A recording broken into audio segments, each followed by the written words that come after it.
I grew up in a small town in the Midwest. One of those places where everyone knows each other's name, and where tradition isn't just valued, it's law. My name is Emily Parker, and from the time I could walk, faith wasn't a choice. It was a command. In our house, God wasn't someone you loved freely. He was someone you feared properly. My father, he wasn't a bad man, just hardened. A former Marine who became a preacher after leaving the service. To him, discipline and obedience were holy virtues. The Bible was his rule book, and he expected us to follow it word for word. Especially me, his only daughter. There was no space for doubts, for questions, for dreams. While other girls were thinking about college or relationships, I was being groomed for something else entirely. A life of sacrifice. A life set apart. And when I turned 19, that life was chosen for me. My father sat me down one morning after breakfast, and without asking how I felt, told me I had been accepted into a convent program in rural Italy. "It's God's will," he said. "You'll grow stronger in your faith. You'll make us proud." I didn't even have time to pack my life. 1 week later, I was on a plane, alone, headed for a place I didn't know, to live a life I hadn't chosen. I wouldn't see home again for over 20 years. When I first arrived at the convent, the silence hit me like a wall. Not the peaceful kind of silence I had imagined, contemplative, sacred, but something else entirely. It was heavy, oppressive. It felt like the walls themselves were holding their breath, hiding stories no one dared to tell. The convent sat atop a lonely hill in rural Italy, surrounded by tall stone walls that made it look like some ancient holy fortress. From the outside, it almost looked majestic, but inside, it felt more like a prison. Everything was gray, cold, clean, sterile. The windows were narrow and the sunlight barely crept in, just enough to remind you that the outside world still existed. But it wasn't yours anymore. The Mother Superior, everyone called her Madre Agnese, commanded the entire place with an iron grip. You could hear her coming by the sound of her footsteps echoing down the stone corridors. And just that sound was enough to make everyone straighten up in fear. No one spoke without permission. No one smiled. And if anyone cried, they did it silently, behind closed doors. The rules were endless. Strict schedules, hours of prayer, silent meals. Eye contact with Madre Agnese was considered disrespectful. Talking during fasting hours was sinful. Asking questions was simply unthinkable. At first, I tried to believe it was all part of the spiritual process, that this discipline was how holiness was forged, that suffering would make me stronger. But deep inside, something began to ache. The faith I had been promised, the one full of light and hope, was nowhere to be found. What I found instead was fear, isolation, and a growing sense that this wasn't a sanctuary. It was a system, one that blurred the lines between reverence and control. And no matter how hard I tried to adapt, I couldn't ignore it anymore. Something wasn't right. It didn't take long before I started noticing things. Small things at first, barely noticeable, like tiny cracks in a perfect facade. The way the other nuns walked with their heads down. The way conversations stopped the moment someone entered a room. The way some of them flinched at sudden sounds, like they were constantly waiting for something. Or someone. There was a tension in the air, subtle but ever-present. And it wasn't the kind of reverent silence you'd expect in a holy place. It was fear, thinly veiled but always there. Then came Grace. She was the youngest novice at the convent, barely 18, American like me. There was a softness in her, a gentleness that hadn't been crushed yet. We connected almost immediately. We would exchange glances during prayer, sometimes sit near each other in silence, just to feel a little less alone. One night, as we were washing floors in the main hall, she whispered, "Emily, something's not right here. You feel it too, don't you?" I looked at her, startled. No one ever said things like that out loud, not even in a whisper. She told me about things she'd seen, about sisters who vanished overnight, about punishments no one ever spoke of, about the fear that lived in every hallway. Then, just a few days later, she was gone. The Mother Superior simply announced that Sister Grace had been transferred to another convent for deeper training. But no one knew where. No one talked about her. Her name was erased like she had never existed. And that's when I knew. This place wasn't just strict. It was hiding something. After Grace disappeared, I couldn't sleep. Every night I lay awake in my small, cold cell, staring at the ceiling, wondering what really happened to her. I tried to convince myself it was just a transfer, like they said. But deep down, I knew. She hadn't just left. She had been removed. Something in me shifted that day, from obedience to awareness. I began to watch more closely. I started noticing locked doors that were never used, certain nuns who would go into the basement and never be seen for hours, whispers behind closed doors, the kind of things that once you see them, you can't unsee.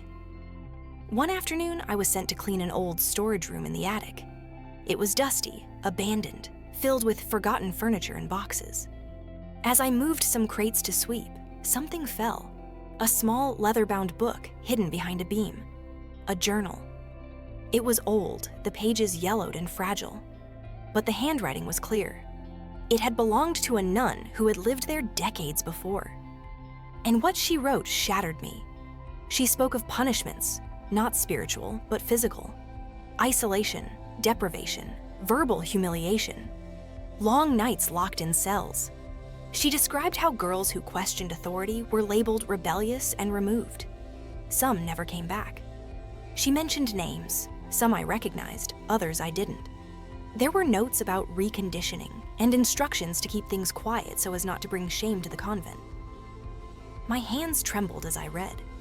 The journal confirmed what I had feared. This place had a history of abuse, masked as discipline. And it had been happening for years. Probably still was. I wasn't just trapped in a controlling system. I was living inside a cycle of silence and fear, one that had swallowed many women before me. And if I didn't do something, I might be next. Once I read that journal, everything changed. I couldn't pray. I couldn't sleep. I couldn't pretend anymore. Every time I looked at the Mother Superior, I saw a mask, one I had once mistaken for holiness. And every time I walked through the stone halls, I felt them closing in, like they knew I had seen something I wasn't supposed to. But I couldn't run alone. There was only one person I trusted, Sister Rosa. She was quiet, kind, and sharp, a listener. We weren't close before, but she had always looked at me with something different in her eyes. Curiosity, maybe even courage. One night, I slipped the journal under her blanket. The next morning, she met me in the garden during our silent prayer walk. She didn't say anything. She just looked at me and nodded. That night, we planned everything. There were no guards, but the convent walls were high and the surrounding woods were dense. Our best chance was during the early morning hours, right before dawn, when the halls were still and the air was thick with fog. We would climb the back wall using an old drainage pipe we had found behind the kitchen. If we fell, we could break a leg, or worse. But if we stayed, so we waited. When the night came, our hearts were pounding so loudly, I was afraid someone might hear them. We dressed in dark robes and moved like shadows. We didn't speak. Just glances, just trust. As we climbed, the stone tore at our hands, and every creak of the pipe felt like it might give way. But we made it. We made it over the wall, and we ran. We ran barefoot through the trees, branches scratching our skin, the cold air burning our lungs. We didn't know where we were going. We just knew we had to get away. Hours later, exhausted, shivering, and covered in dirt, we reached a small village. We knocked on the door of a house I remembered from years ago, during a brief mission visit before I was cloistered. A Christian family had lived there. I prayed they still did. They did.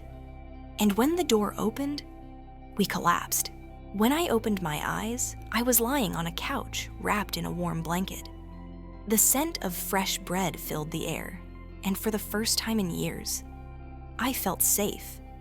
The family who opened their door to us, the Martins, had once welcomed me as a guest during a short mission trip, back when I was still full of hope and innocence. I couldn't believe they remembered me. But they did, and they didn't ask questions. They just saw two broken girls standing in the rain and chose to love us. For the next few weeks, they took care of us like we were their own daughters. I had forgotten what kindness felt like with no strings attached. No fear, no cold stares, no silence as punishment. There were hot meals, warm beds, worship music playing gently in the background. There was laughter around the dinner table, and prayers that didn't feel forced, but free, spoken with joy, not fear. It was in that small house with peeling paint and worn furniture that I began to heal. One morning, as I sat on the porch watching the sunrise, I saw my father's car pull up. I froze. We hadn't spoken since the day he sent me to the convent. Part of me expected him to be angry, disappointed, ready to drag me back. But when he stepped out of the car and saw me, something in his face broke. His shoulders fell. His eyes filled with tears. He walked slowly toward me and whispered, "I didn't know. I'm sorry." It was the first time I had ever seen him like that, vulnerable, human. And in that moment, something shifted again. The walls between us, built from years of fear, religion, and silence, started to crumble. We sat and talked for hours, and for the first time, I didn't feel like a failure. I felt like a daughter, one who was finally being seen, finally being heard. I had spent so many years equating faith with fear, believing that God was watching my every move just to punish me when I slipped. That holiness meant silence, suffering, and submission. That to be worthy of love, I had to erase everything that made me human. But now, in this small community church down the road from the Martins' home, I began to see something different. The first Sunday I attended, I walked in with my shoulders tense, bracing myself for judgment. I expected cold pews and heavy words. But what I found was light. Literal light, sun streaming through open windows, children laughing, people hugging. There was music, real music, guitars, drums, voices lifted not in ritual, but in joy. Worship that didn't sound like mourning, it sounded like freedom. No one cared where I came from. No one asked me what I had done. They just welcomed me, smiled at me, prayed with me, not at me. For the first time in my life, I realized faith isn't supposed to imprison you. It's meant to set you free.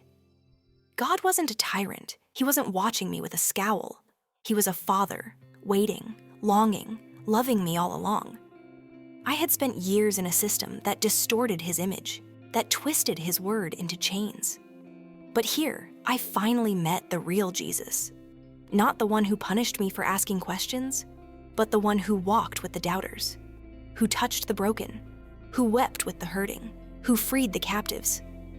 And I knew then. This is what my heart had been crying out for all along. At first, I didn't want to talk about what happened. The pain was still raw, the memories too vivid. I thought if I just kept moving forward, praying, healing, rebuilding, I could leave it all behind. But the truth is, some stories aren't meant to stay hidden, especially when your freedom can become someone else's hope. Rosa and I began sharing our testimony, quietly at first. A small group at church, then a women's retreat, then a local podcast. Every time we spoke, something miraculous happened. People listened. They really listened. And then they started coming forward. Some were former nuns, just like us. Others were women still trapped in toxic religious environments, manipulated, silenced, afraid to speak. Some carried decades of shame, never realizing that what they endured wasn't God's will. It was abuse disguised as faith. We realized that what we went through wasn't just for us to survive, it was a calling. So we started a ministry. We called it Light in the Silence, a safe space for women of faith who had been hurt in the name of God. We offered counseling, spiritual mentorship, and simply presence. A listening ear, a hand to hold, a reminder that they were not alone. And every time we shared our story, we saw chains break. Shameful, eyes open. We were no longer victims of a system. We had become warriors for freedom, messengers of grace. Proof that Jesus doesn't hide behind locked doors and fear-based control. He meets us in the ashes and calls us back to life. This wasn't just healing anymore. It was mission. It was a warm spring morning, the kind that makes you feel like the world is being made new again. The lake was still, the sky painted in soft pastels, and friends from our church community gathered in quiet anticipation along the shore. Rosa and I stood side by side, barefoot in the sand, hearts pounding. It had been months since we escaped. Months of healing, rediscovering, and rebuilding. And now, this moment, this baptism, felt like the final piece of the journey. Not the end, but a beginning. As we stepped into the water, I felt the coolness wrap around my legs. I looked over at Rosa, her eyes glistening, her lips trembling with the same mix of gratitude and holy awe that I felt inside. Our pastor smiled gently and whispered, "You are no longer who the world said you had to be. You are who God created you to be. Free, whole, beloved." And then, down into the water and back up again. The moment my head rose above the surface, I gasped, not for breath, but for the overwhelming life I felt rush in.